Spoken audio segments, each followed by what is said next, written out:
Hey, movie lovers. You can enjoy Real Nerds Podcast in many ways. You can go to our website, realnerdspodcast.com. There you'll find articles and the podcast.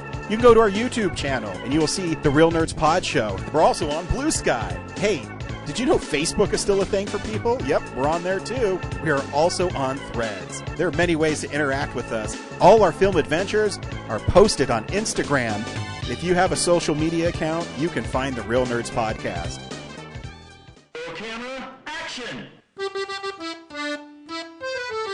Well, a real nerd knows who shot, and a real nerd can follow the plot, and a real nerd can... Talk film! I'm sorry. Take it outside. Well, a real nerd knows who shot, and a real nerd can follow the plot, and a real nerd will give it all they got. Lights, camera, action! Real nerd. 700 episodes done. Welcome to episode 701 of Real Nerds Podcast. I am Ryan. I am joined by Brad. It is a new era, the 700 era. It is. Every week we see a new movie and we podcast our experience to the world. This week we saw Tron Ares. Stay tuned, where we will recommend the film or not, play the trailer, and then spoil the movie and talk about it. And I just inhaled while I was talking. That was weird. You'd think I would be ready to do this. I've only been doing it for 14 years. Yeah, get your shit together, ape. No shit. And we'll also talk about movies we watch throughout the week, because that's what we do. And that's who we are. We're Real Nerds Podcast. We like to party. And by party, I mean we go see movies and then go home and do nothing. Yeah. That's all we can afford to do. Huh? I got this new video game, Brad. It's called The Plucky Squire. And I only got it because I have, I buy things on Amazon, so I get Amazon points every once in a while.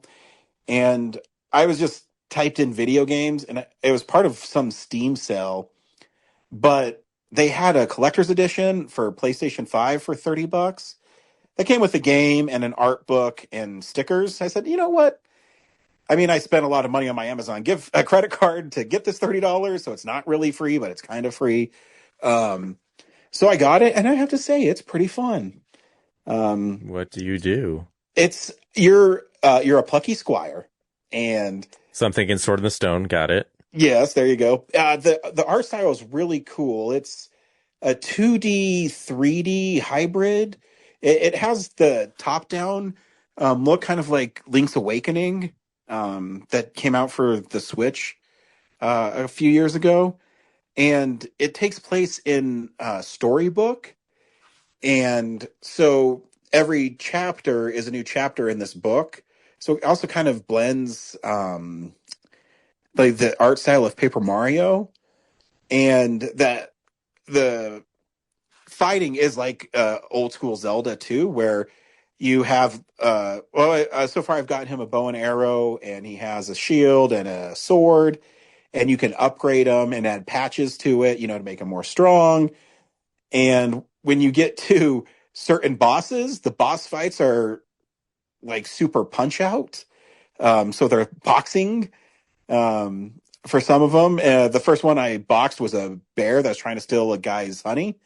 And it's a really cute game. You get an opportunity, you should look it up. It's really quirky and fun. It doesn't rise to the greatness that is a Zelda game, but it is really well made and really fun. It's definitely an indie game. So it doesn't, have to follow these rules, and it's a really cool game. So if you're looking for a different type of game to play, I would recommend The Plucky Squire. All right. Yeah, I've had a lot of fun playing it. So yeah, that's all I've been doing this week. Have you doing anything fun? Nope, just working. That's not fun. Yeah, just the freelance world, man. Just gig after random gig.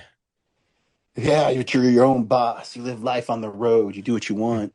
I'm just trying to clear my slate so I can just focus on the Esquire movie, and then yeah. Yeah, so that's what. Hopefully, hey, I want to thank you. I did get a piece of Esquire history, Brad.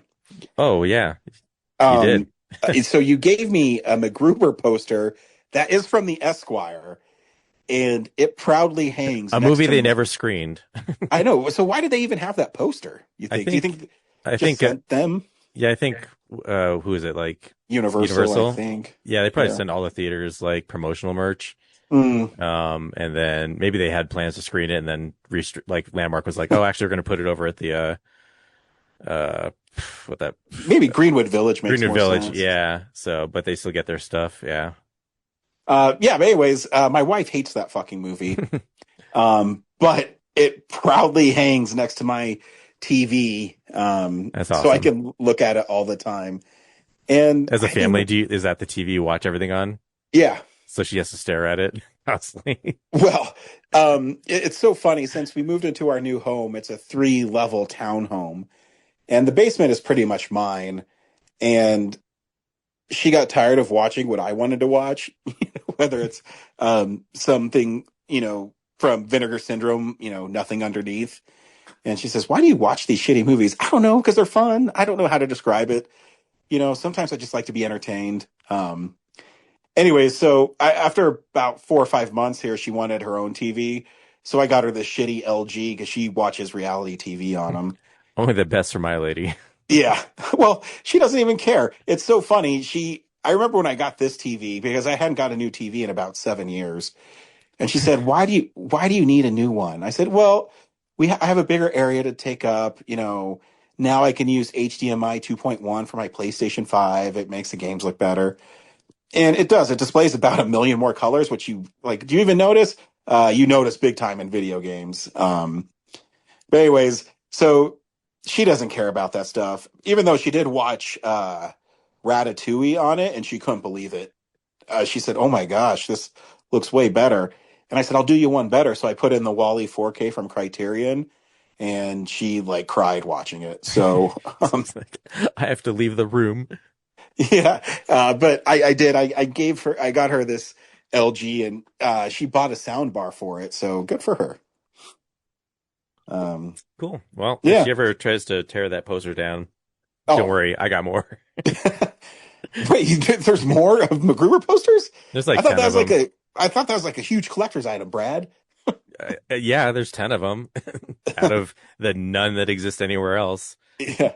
No, I was so stoked. It's so funny too because it's the way the poster is.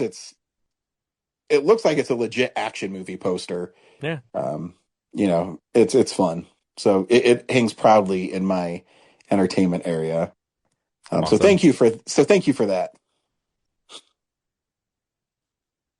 You're welcome. This week, Brad, we saw Tron Ares. Do you recommend Tron Ares? You know, the story is not anything much to write home about, but like, man, for the first time in like a long time, was I so like excited to just be in the theater, like spacing out, like just sitting back and feeling sedated. I went and saw it in 3D or 4DX Mm. to start. So I was like, That'd be awesome. Tron Legacy, I remember the 3D and that being amazing. And I was like, if I'm gonna do this right the first time, I'm gonna do it right. And so I'm gonna add the 4DX experience to it. And holy shit, um, like the moving chairs are so violent in Tron Ares that as I'm watching the movie, I wanted to yell at like, please stop. I'm trying to watch the movie. To your own chair. To my own chair, to anyone in the booth listening, like I'm trying to focus on the movie. I'm engrossed in the story. Please stop. It was so violent.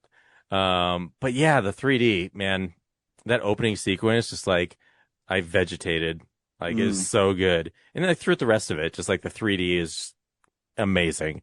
And I almost can't imagine like wanting to watch the movie not in 3D. Like this movie is best in 3D.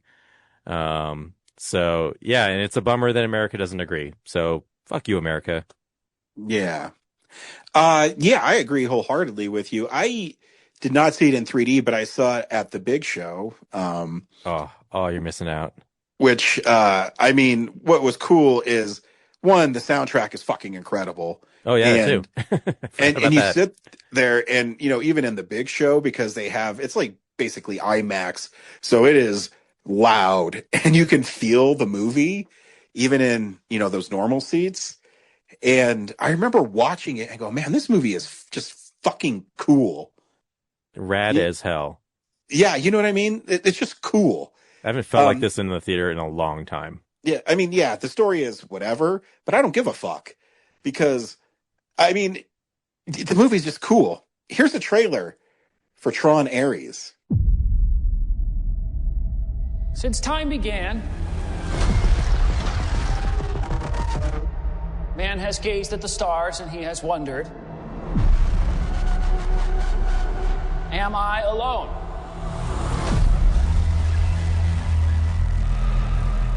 So much talk of AI and big tech today.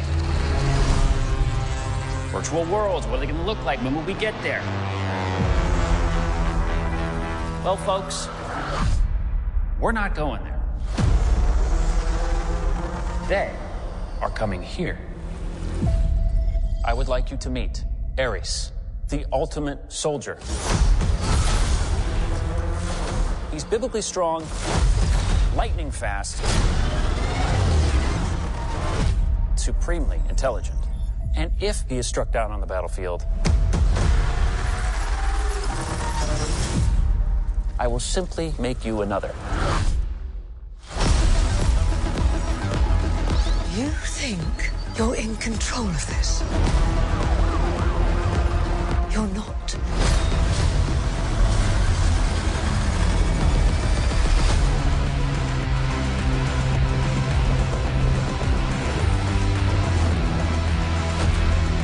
What are you? I'm looking for something.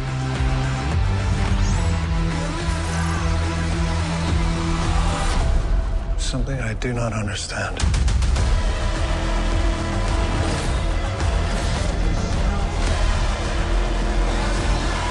Hang on! A malfunctioning program that wants to live. Why is that? It's just a feeling. Fascinating.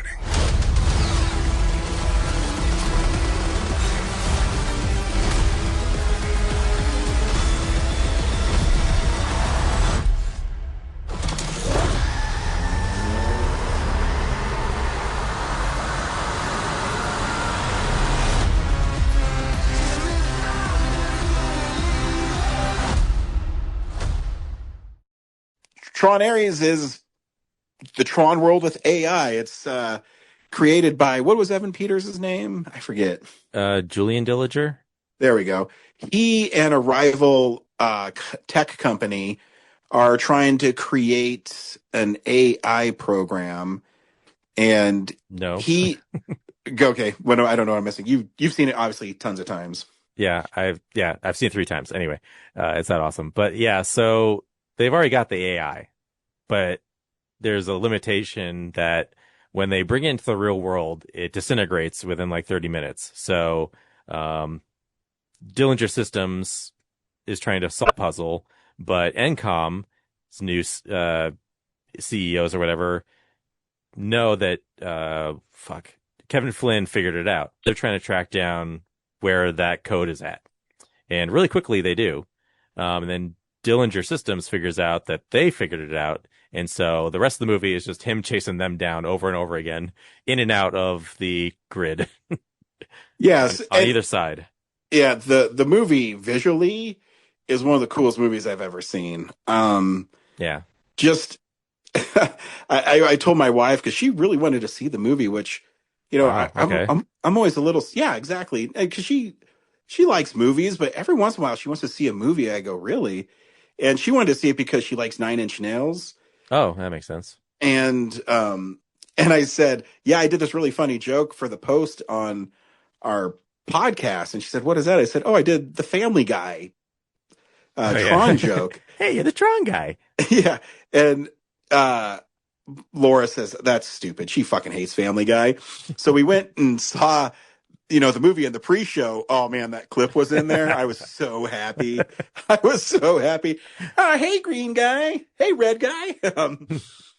But yeah, anyways, the story is okay, but you just get so immersed in this world that, you watch it and you're like, man, Evan Peters is a dickhead. And I really like the that Greta Lee, I think that's her name, right? Yeah. The actress. The I go, character's man, she's Eve. really, Yeah. yeah, yeah. I said, man, she's really good in this. And I, even the what was Ares and what was his Athena. Athena? Man, she's great. Yeah. Great. Like mid villain, like mid rate, like middle. Not her acting is not mid. Her character is like Yeah. middle of the Well, hierarchy. Yeah. well, she starts mid and then she kind of Rises. She she becomes master control. Yeah, she accepts the actual mission of at any cost, and it's fucking awesome. I go, oh, Yeah. man, Like a real terrorizing force she is. yeah, because I mean, yeah, the story is not anything to write home about, but there's moments in it where I go, man, this is pretty sweet. Where But I mean, you could, the whole opening where like they just run you through Ares' complete background with like Mhm. no just visuals because he wakes up, he gets pushed through this punishing program of like live die repeat, and then like instant like within 3 minutes like okay, this guy wants out of the grid, like he wants something more. yeah, and it's cool that he, they learn, he learns and he remembers, and he's kind of low key plotting his own escape. Hmm. And and the counting clock in this never bothered me like it does in some movies because it makes sense. So you have this driving propulsion throughout the film that's added with the incredible special effects, that's added with the incredible score, and the whole time, that doom, doom, doom, doom, doom, doom, and they're fighting and they're throwing discs, and I don't know. Yeah. Even and the discs that are triangles now, I go, man, this is just fucking cool. Yeah. Um, There's just like right away there's that whole bike chase thing in the real world, yeah. and Oh like yeah. it's just like beautiful to look at. And then the finale when the like what is it, the recognizer starts invading the city, and it's just Yep. like shot so well that you like it really feels like a terrifying imposing force on everybody. Well, yeah. Speaking of shooting it well, I mean, there's a horror film element when Athena goes after Eve and she knocks her down that parking garage, Oh yeah, and chases back up. and she Yeah. starts running up, and then Eve realizes what she has to do. It is shot so well, and I go, oh my gosh, she's the Jason Voorhees of it, Yeah. where she's unrelenting. And Eve, she thinks that she says, "Oh, I got to get out of here because this woman is not going to stop." And it's just, I don't know, it's just fucking cool. Yeah. The whole time I'm watching it, I just go, "Man, this movie is just cool." It's my favorite Tron movie. The first one is okay. I think Legacy is pretty good. I think this one is just fucking awesome. Like I love, yeah, it's a bummer that they didn't like continue from the story I mean, in some ways it does. Like they kind of say like, Sam Flynn, left the company for personal reasons. If you follow the trilogy, you kind of figure out like, okay, like maybe something happened to Cora, and that's probably like why, and maybe it has something to do with the fact that they disintegrate after 30 minutes. So, but it does seem like she got the permanence code, so whatever. But yeah, the world building of like, okay, like this is I think this is a Star like Wars level thing where you could build like Mm. offshoot stories Oh and yeah. other characters and other like trilogies off of this whole thing. And Well, yeah, because there's a whole other grid that they don't even really touch in this movie. yeah, and speaking of stories, like it is like for me that's where it isn't so much like okay, like yeah, there's some dopey humor stuff in there. Like running, like I don't think any of the jokes really land very well. No. But I think it's a missed opportunity because like in the world we live in today and like the, the rise of AI and everything, Hmm. 3 Tron movies, I never feel like any of them really dissect, like what we're really dealing with like technology. Like the closest thing is like, okay, Julian Dillinger is built his own grid and he's going to use it to like just use military, like use all that to like fund military contracts, right? Like he's trying Yeah. to coerce other countries, like, yeah, buy into his thing or whatever. And like this thing started out as a video game and like has become like it makes like warfare possible now Mm. in the real world. Yeah. So it's just like, that's one aspect of like that they just don't really like explore too much. And what was the main one though? Um, oh, you've got like so Gre Eve Kim, Greta Lee's character. Her story is that she was co-CEO taking over MCOM from Sam Flynn, and really like quickly her sister died of cancer, and so she was like the gaming side and she was the help humanity side of the business. And so her quest is like, okay, I want to like finish what she was working on. And doing that is, bringing getting the permanence code. So while she's like basically trying to find a way to like bring her sister back in a way, Ares, who can live forever, is trying to find a way to become mortal so that he can like live life in one, Mm. so he's looking for like a way to like end his life. And so like those two crossing paths and like teaming up like to stop Dillinger, it's just like it feels like they could have explored more of like, you know, what they're really after, if that makes Yeah. sense. Yeah. I mean, it might be. I mean, there might be more story here, but it Actually might feel be. it feels like the first part of like a new trilogy Yeah. that we're not going to get now because people didn't go to see it. So It's. I know it shocked me because even the trailers and the ads for it I thought looked really cool, yeah. and I don't know where the disconnect is. And when I I was like, oh, see, that's smart putting it in October because like it would get like demolished in summer because it's a yeah, 15-year-old franchise. Yeah, and then like October, it's like a wasteland. Like it's gonna stand out because like October is so down all the time. And yeah, I don't know. well, it's also because before this, because it's a Disney movie, they showed the trailer for the new Avatar, and every time I see it, I said, "Who watches these movies?" And they're so popular. And when you watch the trailer for Avatar, it just felt like unfinished scenes from the movie that didn't have any drive behind it. It was just there, and they're just showcasing these incredible special effects and motion capture technology. Yeah, And I when it I look see, it looks like I'm getting the same movie I watched last time. Like there's a couple different things. Like this, obviously that new tribe of avatars or whatever looks different, but like every time I watch it, I just feel like I'm just like I'm getting sold the same two movies I already yeah, watched.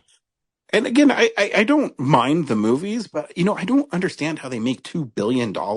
Yeah, And you see a movie like Tron, Ares, and it's different. It looks amazing.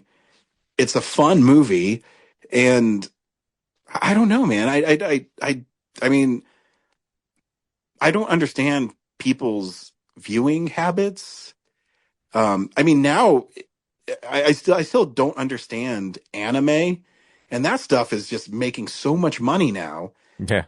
And I mean, Chainsaw Man kicked us out of 4DX and Screen X and all that. exactly. And I mean, it's good. I don't watch them, but I'm glad people enjoy them. Yeah. But I don't know where the disconnect for me is, and I don't know if it's I'm at the point in my life where I'm the get off my lawn guy, but I'm curious why they spend so much money on this though. It looks great, but like I figured bringing it into the real world, it would be cheaper because they don't have to like yeah, generate the grid as much. yeah, I don't Um, know. I mean, they obviously put all the money on the screen. I mean, you can tell. yeah, it looks Um, gorgeous. yeah, I mean, and even when he meets Flynn, how they low resed that was really cool. Oh yeah, like going back into the 80s grid, like that was a fun Yeah, surprise. I mean, it was frustrating to like because we got sold like, oh, I guess Jeff Bridges was supposed to be a surprise, and then like they ruined, like I guess he ruined it or something. So I mean, just imagine like if you didn't know that and like yeah, he just goes into the 80s grid and you're like, oh, the 80s grid, that's awesome. I didn't expect that, but then you get that, like yeah. that'd have been awesome. Although I Eh, don't understand how he's super old in that grid, but that doesn't make sense to me. yeah, but he's great in it too, though. I love his interaction with Ares. Yeah, Why feeling would him I? out. Yeah. Yeah, why would I give you this code? And then he learns that it's not because he wants to, overtake the world or the grid. It's because you're right. He wants to live, and basically he wants to die and experience what it is. Yeah. And there's just great moments there. And I mean, and then Ares has kind of the uh, the Dark Knight ending where he's on a motorcycle living in Europe. Yeah, searching for Olivia Wilde's character. Yeah, which is fun. And so, yeah, I Sorry, you just yeah. reminded me of another thing too, of like another missed opportunity of like they never really, like this movie could have like dissected like the real like how dangerous them coming to the real world really is, and like how like they talk about like, oh yeah, having the Tron people in the real world like solve all these problems, but like it doesn't really touch on how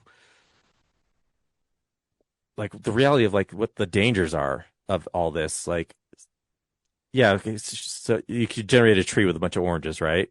Which cool thing I didn't notice until I rewatched the original Tron. That's the first thing they send back into the grid. No, geez, I don't remember. Is an orange, yeah. So that was a fun callback. There's tons of Easter eggs. I only figured out like on the third screenings, but yeah, like if you can just create food like that with like an unlimited, like it would devastate the economy, right? Like why would anyone pay for food if you can just like make it for free? Yeah, I mean, it brings up interesting ethical questions too, because if rich CEOs got a hold of that, they would just hoard it and charge you an astronomical amount for it. Speaking of rich CEOs, Dillinger escapes into his grid to escape the law, right? Yeah. And when you get digitized, unless you get derez, you can basically live in there forever, right? Yeah. So it's like Eve Kim, if her sister had survived, like she could have thrown her in there, and she could like, you could put every sick person in the grid, and they could wait it out until there's a cure, right? Yeah, I mean, theoretically, yeah. Yeah. Huge implications that like really don't touch on. Like the story would be so elevated that they're like, and I know because they like just want to sell popcorn fluff, but like I could see like it'd be really. I wish someone would come along and just like make a Disney streaming series of Tron. Yeah, like a premium level. Like, okay, now we're gonna really think about the implications of this Tron world. It'd work really well in that format too. Yeah. So. Yeah, no, people should see the movie. It's awesome. Yeah, I'm gonna see it a bunch more times, as much as I can. I almost went down to New Mexico to try the Screen X version, but they pulled it before I could. Fuckers. Yeah. But yeah, it's awesome. And like I've avoided the popcorn bucket trend, but I bought that arcade unit for like I was like, I don't want a popcorn bucket taking up space, but God, it's an arcade that's like it's big. And it lights up, and I gotta have I didn't even it. know that existed. That's awesome. Oh yeah. There's a light cycle one. And I was like, okay, it's like $74. Wow. I was like, I'm imagining this tiny, like little, standard size popcorn bucket. It's enormous. Like I saw it in person finally, and it's like, I don't know if you've seen like I don't know, large scale. Yeah, I mean, I saw the Galactus head one. I didn't see that one, but if you've ever seen like gigantic, I don't know, like a large, like I don't know, quarter scale car of like the Batmobile or something. That's what the Tron light cycle popcorn bucket is. I'm like, damn, I maybe $74 is worth it. It looks amazing. Yeah. I want more of these. Make more of these. Yeah, the only expensive popcorn bucket I got was the monkey. I fucking love it. It's a hefty popcorn bucket. I mean, it has weight to it, and it's the monkey from the monkey. And the popcorn bucket part is the drum. Is it like a plush too? No, it's definitely all plastic. It's all plastic. Next time you're at my house, you should check it out, because you can move the arms up and down and it bangs. It goes. I mean, there's no wind up feature, but you can. And nothing bad's happened to you yet. No one's died around me, so that's good. Yeah. Okay. Yeah. Cool. Hey, we watch movies throughout the week in a segment I call What We've Been Watching. So, yeah, this is the stuff we've been watching. Brad, what'd you watch this week? So I saw another Monday mystery movie. Well, what'd you see this week? This one was called The Mastermind. I don't know if you're probably not familiar with any of that. Is that it's like the It's like a thief movie. Yeah, it's a heist movie. Yeah, Like a indie heist movie. yeah. Um, yeah, it's like this indie filmmaker. What's her name? God, I'm trying to remember. Looking it up. Kelly Reichardt. Did another movie I like, I think last year called Showing Up. About the art scene. But yeah, there's this guy, James. He just like lives with his family in the suburbs or whatever. And this is like set in the late 70s, early 80s, I think. And he has this plan to steal these uh artworks from the local towns. I don't know. Art. It's like our Denver Art Museum, basically.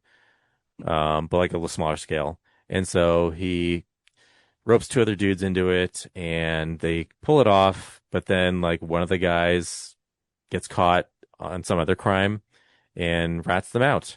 And then he has to figure out how to uh, escape and save his family. But like as it happens, like the movie starts out like, okay, this guy's got it figured out. But then like once everything starts to unravel, you realize that he didn't really plan this out all that well at all. But the detriment I think is like there's so much of the movie is like, okay, there's the big heist, and then everything after that is like watching paint dry. Like at Mm. one point, you just watch him take the paintings, he builds like a little storage coffin for them, then takes them out to some barn in the woods, and then you watch him put the ladder up to the top of the level of the barn, and then open up the coffin and like put one painting up there, come back down, get the other. There's like six paintings. Put the next one up, and then position them, and then cover them up again, and then uh, when he's on the lam, and his family's left him because his wife's like, "You screwed us over. I don't want anything to do with you." He has to like figure out how to survive without like any money and no friends, and then so we're like watching this whole journey, wondering like where it's gonna go, and then he like tries to steal some woman's purse on the street, and like there's a parade going on. And while he's like running away with the purse, he just gets caught by the police for that crime, and then gets thrown in like a paddy wagon, and that's the end of it. Yeah, I can. You know, when I was watching the trailer, I said, "This movie looks fucking boring." Yeah, you're like, okay, something interesting's gonna happen. This is all gonna be worth it. And then like literally at the end of the movie, someone else in the theater you just yelled at, "What the fuck?" It's Because like we're the all old Patton Oswalt bit where he's talking about Jerry Maguire and his brother says, "Fuck you." yeah, yeah, we were all feeling it of just like, really, that's where it's gonna end? Are you kidding me? We sat through all that for this? Go to hell. Um, yeah. Um, yeah. What else Oh, I good. watch? Only about 10 minutes left here. Yeah, I'm good. That's good for me. Cool. Yeah, I really only watched one thing this week. I watched Marvel Zombies, which was on Disney Plus. It's an offshoot of the What If cartoons series they did, which is based off of a comic book where in the Ultimate Universe, the Fantastic Four bring back a zombie virus that infects the superheroes. So it makes it kind of cool that, you know, there's a Hulk zombie and he's, you know, indestructible and also undead. It kind of gives it fun. And it's only 4 episodes and they're all really fun. The animation is really great on it. And they have most of the MCU actors are reprising their roles. And what is really fun about it, I don't know if fun's the right word, but you don't know who's going to survive. In fact, the first episode kills 3 people really quickly, and it's kind of depressing because it happens really quickly, but in this world that they've created, it makes sense. So they take a lot of chances in it, and it's all really fun, and it's pretty horrific, uh, but it's really well made, and it's just a cool kind of, you know, what if there was, you know, a zombie Hawkeye or whatever, and at the end of the day it's the Scarlet Witch is controlling these hordes of zombies. And so you not only have to contend with the superhero zombies, but there's also, hundreds of thousands of regular zombies too. And it's really cool.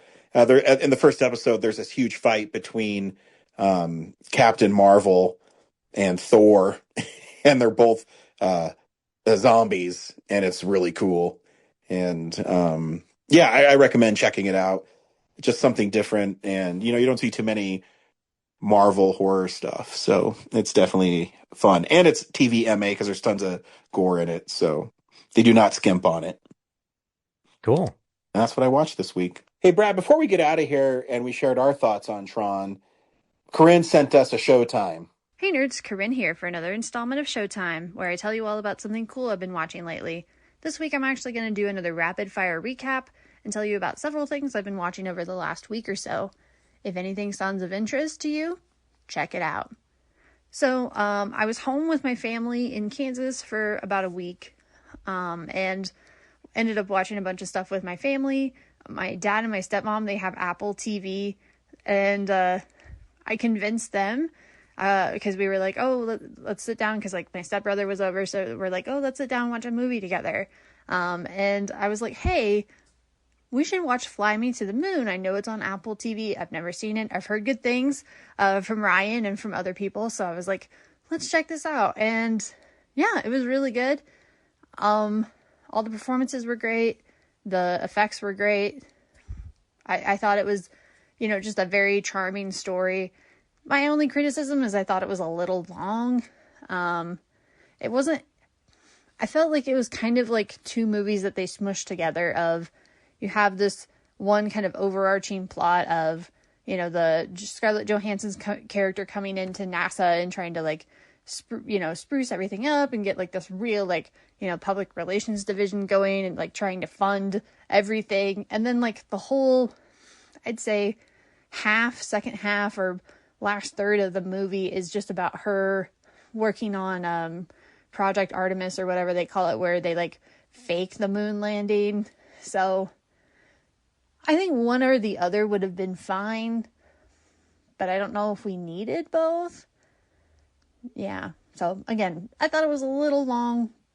Maybe the structure was a bit weird, but yeah, again, performances were charming. I thought everything regarding like the time period, like the use of the music and the costumes and the makeup and everything, from my untrained eye, I thought it was well done. So yeah, check that out.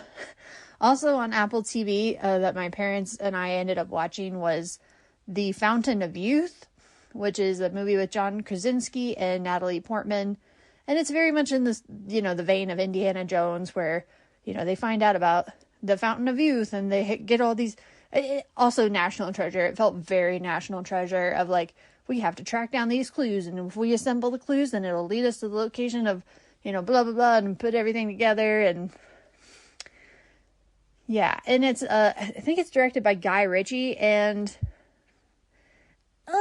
it wasn't bad, but it wasn't great. I felt like it was a better action movie than it was a movie, if that makes sense. Like, the action set pieces are really fun. They do some really fun things. Like, there's this whole plot point where they have to raise part of the Carpathia, I think it is. Like, it's a sunken ship, and they're like, there's something on it that we need for our search. And so they end up raising it up out of the depths on these, like, balloons or something. And it's a pretty cool set piece, I'll admit. Yeah, the action is pretty well shot. There was this one scene in particular that stands out to me where I think it's like a motorcycle chase or something in London. And there's a stuntman who, like, slides off a motorcycle and slides into the camera and, like, hits it. And I was like, okay, that was pretty cool. But yeah, the dialogue is terrible.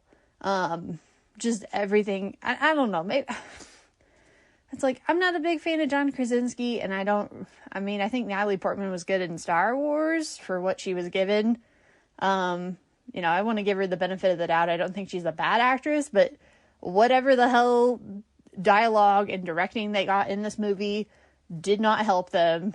There was also, I guess, kind of like a twist villain. I won't say too much more because major spoilers, but it's like, I think they tell you, like, they hint at it heavily very early on that there's something up. And also just the casting. It's like, once you see the full cast, you'll be like, oh, that person is the secret twist villain. Again, there were some cool concepts. There were some cool set pieces, but on the whole, I didn't think it was a good movie. I don't think it was a bad movie. Like, I didn't feel like it was a total waste of time. Unlike some other movies I could mention from episode 700. But yeah, I don't know. Check it out, I guess, if you want to. The Fountain of Youth. So then with my mom, she has a Roku. She has like all the free channels on the Roku app or whatever. And she watches a bunch of like old movies. And I ended up getting sucked into watching most of the Guns of Navarone with her. I missed like the first, I don't know, like 15 minutes, 20 minutes. And I think, well, it felt long because there were commercial breaks, but yeah, I thought it was a pretty good classic movie. Gregory Peck's in it, so that freaking helps. Yeah, just a lot of like good drama. I mean, like, they have this overarching plot of, you know, this secret, or this like special team of soldiers during World War II get sent to destroy these giant guns that the Nazis have. It's supposed to be in Greece. They said, I think my mom said that it's like loosely based on true events, but I don't know. So yeah, the Nazis have these giant guns that can shoot down any ships, and so the special team has to take the guns out so that the naval invasion can happen. The Allies' naval invasion can happen. So, but it's like there are overall stakes, but there are also a lot of smaller stakes along the way. One of the members of the team gets hurt, and they're kind of like, what do we do with him? There are several times where they almost get caught, or they do get caught, and then they have to get out of it. They have to figure out, like, whether there's a mole among them. So, yeah. There were a few aspects of the movie I wasn't a fan of, and I don't know how much I want to say because it does involve major spoilers. But it's mostly, yeah, okay, I won't say anything else. But yeah, check out The Guns of Navarone. I thought it was really well done. Surprise, surprise. I liked The Guns of Navarone much better than I did The Fountain of Youth, and I didn't even see the whole fucking movie, so. But, I mean, Gregory Peck does really help, so, yeah. What else did, I don't think I watched anything else with my family that was really of note, but, coming back from, Kansas, and, I can tell you that Abbott Elementary is back for its 5th season. I still think it's firing on all cylinders, although I recognize that they've shaken some stuff up. Thankfully the cast is still intact, so that's good, because, I've been rewatching The Office, and I can tell you, like, when they have to bring new characters in, or old characters leave, like, it really does make a difference in the dynamic of the show, and the characters and everything, and, so, thankfully, the Abbott Elementary cast is still intact. It's just more like where the characters are in the show. I guess spoilers, potential spoilers. One of the elementary school teachers, she is now going to be teaching middle school.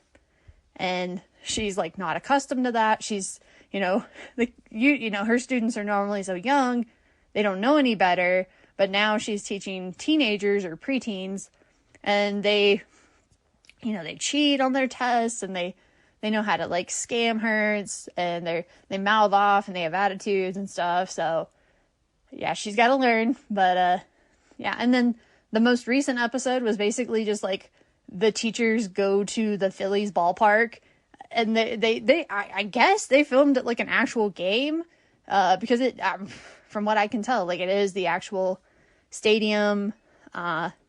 They have several scenes with, like, the ball players and, like, the Philly fanatic, and it was really cute.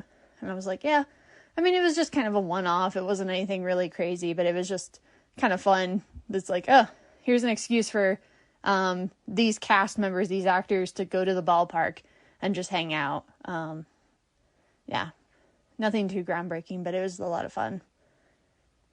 Okay, like I said, I've been rewatching The Office, but you guys already know it's a good show, and it got worse as it went along, so yeah. I do have several movies checked out from the library I haven't watched yet, so I'll be checking in with you guys probably about them next time. Thanks, Corinne.